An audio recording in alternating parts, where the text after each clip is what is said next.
Hello folks, Scott with Dallas Paint Correction and Auto Detailing here in Dallas, Texas. I wanted to make a video I set up in the driveway because it's a little bit easier to do it. I want to talk about if you're getting into auto detailing, there's all sorts of accessories, all sorts of companies that would love to sell you things to make your life easier, but this video is going to be about the pad washer and how I choose to wash pads. I did some paint correction yesterday. I used probably 5 or 6 different pads, and now I just simply want to wash them. I want to clean them up. Now, I don't even have a pad washer. I used to have a pad washer. I gave my pad washer to another detailer. He wanted it. He thought it would make his life easy. Here's the deal. When it comes to the pad washer, it's about a $150 investment. Do you really need it? If you want it, go ahead and get it, but I'm going to tell you some things about them that I don't like, and it's the reason why I gave my pad washer up and gave it to somebody else. Basically, the way the pad washer works is you got some type of bucket, it's got a cover on top of it, it's got a spring assembly. You would have this attached to your DA polisher. You would sit here and pump it inside the bucket, and the water or the cleaner from inside the bucket is going to splash onto the bottom of your pad, and you're going to keep it attached to your DA, and when you run your DA, you're going to grind this foam, that's a key word, grind your foam on your pad into the top grit of the pad washer. One of the reasons I don't like them, they're $150, it's not the end of the world, it's not going to make or break your world, but these pads are far more important to me than the pad washer will ever be. Keeping my pads intact, keeping them longer, I find washing them by hand is the most important part to me. I also want to make a key point that if you're going to spend $150 on a pad washer, these pads cost anywhere from 10 to 12 bucks. I can buy 15 pads and make my life easier instead of having the pad washer, and I'll tell you why. As you're over here cleaning your one little pad that you want to get clean, if I've invested the money in having more pads while you're over here cleaning it, grinding it against the plastic, got to remember the pad washer has a plastic grit guard on the top of it, and you're going to be grinding your precious little pad up against that. That plastic grit guard too is going to get nasty over a period of time. It can start fraying, little pieces of plastic can get sharp, and it's going to start tearing up your foam pad. As you're doing that, in the sake of trying to get your pad clean so you can keep moving down the side of the car, you're wasting your time cleaning that. I just take this pad off. I've made the investment. Instead of spending $150 for the pad washer, I have more pads to work with, which is crucial. The cleaner your pads are, the more often you're changing them or cleaning them. And to me, I don't have time. I want to get the job done, and I want perfect results. I want amazing results. And I'm not ignorant to the fact that working clean is important, but as you're wasting your time humping around a 5-gallon bucket that you paid $150 for, it's one more thing I got to bring to the job site. It's one more thing I got to pack up when I'm ready to leave. As you're washing your pad, all I'm simply doing, I made the investment.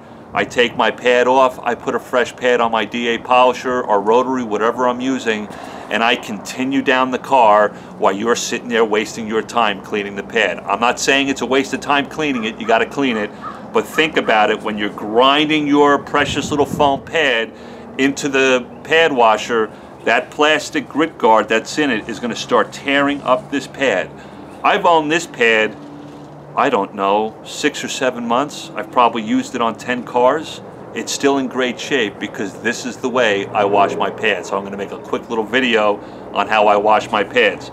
So I'm not going to use a pad washer. It's $150. I'm going to invest in buying $150 worth of pads. I'm always working clean. When it gets caked up, when I start getting spent or used product, compound, or polish in this, and I'm pulling clear coat off a car, it's going to start getting in this. Once it starts getting too bad for me, I take it off, put a new pad on it, and I keep rolling down the car. I work faster, more efficiently, and the car comes out better looking, in my opinion. But anyway, this is how I clean the pad. I just simply take some all-purpose cleaner. This happens to be Meguiar's. You heard me talk about it. And I'm just going to spray it into the surface of the pad. Now for me, okay, so it takes a little bit longer to do it than the pad washer, but I'm also protecting the actual pad too. and I want to preserve it. I want to hold on to it. This thing makes me more money than the pad washer will ever make me, and I get better results by making sure I wash this by hand versus tearing it up in a pad washer, and I get more longevity, more durability out of this pad. This pad makes me money, the pad washer does not. So I'm simply going to massage that all-purpose cleaner into the surface of the pad. I'm pushing out all the spent compound or polish. I'm pushing out pieces of the clear coat that have gotten attached to this. I happen to be doing this in the driveway. I have a hose here, and then I'm going to flush it out. You can do this in a sink. I have a bathroom in my garage. I could do it in the sink, but the lighting in there is a little dark, so I wanted to do it out here. So I'm wearing gloves. Wear some gloves when you're working with an all-purpose cleaner. You're going to get a lot on there. You don't want to, if you have sensitive hands, this could bother your skin. But simply massage this pad. I'm not beating it up. I'm not dragging it or trying to clean it up against a grit guard inside a pad washer. I'm slowly massaging it. I'm flushing out all that stuff. And then I'm simply going to take my hose and rinse it off.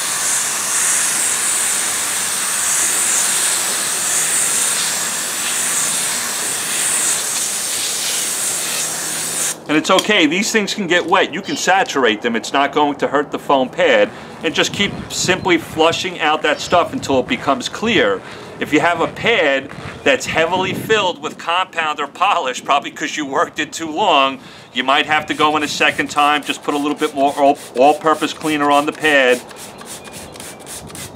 and then keep flushing it with your fingers. I do this at the end of the day. Maybe I've gone through, this might sound nuts to some of you, but maybe I've gone through 8 or 9 pads to do a 4-door family sedan. You're like, holy crap, that's a lot of pads, Scott. Why do you do that? I always want to work clean. I might use this pad for 2 panels of the car, and it starts getting gunked up. It starts getting dirty, or it starts getting filled with clear coat or compound. Yes, I can go to a pad washer, clean it, but I'm wasting time doing that. I just take that $150 investment that I would have spent for the pad washer and just have more pads available to me. If I use this pad on 2 panels, release it from my DA and put a new pad on it, I'm preserving this pad too. This pad's going to last me a long time. I'm not going to be beating it up on the panel of the car or in a pad washer. I think for 150 bucks, folks, it's not the end of the world. If you've got the money, it may make your life easier. That's up to you. But to me, this is fun. This is cool. I'm also getting an opportunity to look at the surface of my pad. These pads will begin to break down. I want to look at it. I want to massage it in my hand. I want to clean out that spent fluid, compound polish that's in it, but I also want to examine my pad. I know as a professional detailer, the more true, the more flat this pad is, the more it's intact, and it's not being beat up on some plastic grit guard in the process of cleaning it. I want to be able to identify problems with this pad well before it becomes an issue when I'm doing paint correction, because if this pad starts getting nasty, starts breaking down in certain areas, I'm not going to get the results I'm looking for, especially on black paint. When we're talking about compounding or polishing black paint, to me, it's far more important to use more pads, cleaner pads. Always have them available to you, because when you're working on a black car, you really got to up your game. You've got to really be working clean. Not only does the surface of the paint need to be clean, but your pads have to be clean constantly. On a black car, I may go overboard. I may use this one pad for one panel. If I'm really trying to dial in something and get true perfection, I don't want this pad to get all gunked up. And I don't care if I take, boy, where is that thing? I don't care if I take a little brush like this and brush out the foam. This is wasting my time.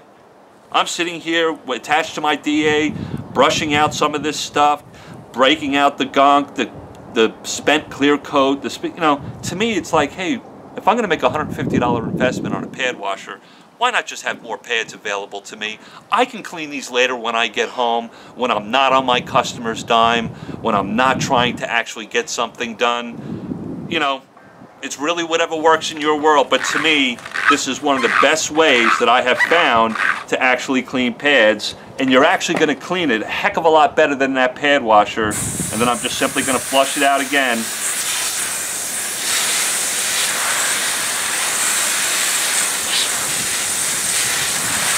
Now this thing here, when it's all soaking wet like that, I can squeeze it until all the fluid comes out of it. I can keep rinsing it until I get all that all-purpose, all the all-purpose cleaners completely out of the pad.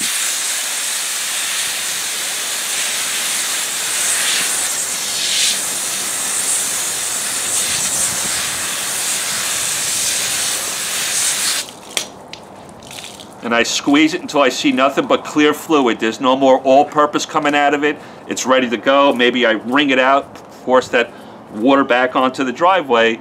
And then my next tip is, where do you want to store this when it's slightly damp, when it's slightly wet like this?